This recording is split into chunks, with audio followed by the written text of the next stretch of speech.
আসেনি? হ্যাঁ, বাধ্য হয়ে আসছি। আমি আপনাকে কত ফোন দিয়েছি, আপনাকে কোথাও পাচ্ছি না। ঝামেলা ছিল মানে ভালো আছেন আপনি? আমি ভালো নাই। আমার সামনের উইকে আমার বিয়ে ঠিক হয়ে গেছে। আপনি প্লিজ আমার এই বিয়েটা ভেঙে দেন, প্লিজ প্লিজ, যেভাবে হোক আমার এই বিয়েটা ভেঙে দেন।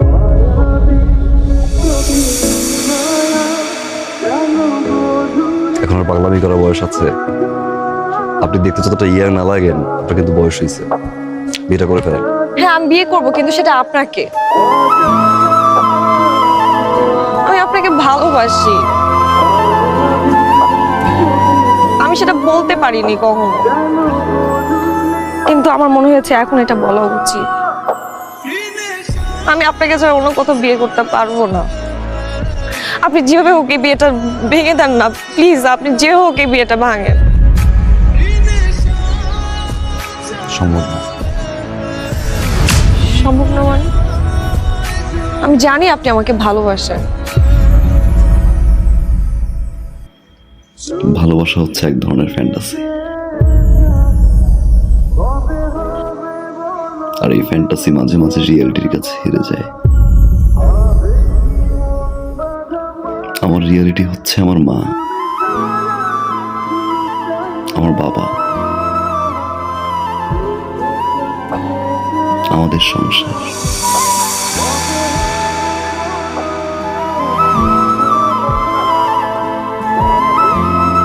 ধরে নিন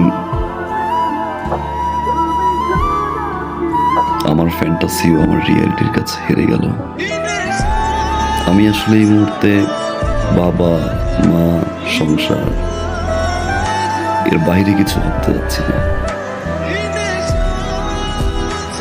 সরি, আপনি বিয়েটা করে ফেলেন। আমি আপনাকে ভালোবাসি। আমি আপনাকে ছাড়া বাঁচবো না। পৃথিবীর সব প্রেমিকাই বিয়ের আগে ঠিক এই কথাটাই বলে তার প্রেমিককে, কিন্তু বিয়ের পরে তারাই আগে ভুলে যায়। নতুন মানুষ, নতুন সংসার, নতুন স্বপ্নের ঘরে সবকিছু ভুলে যায়।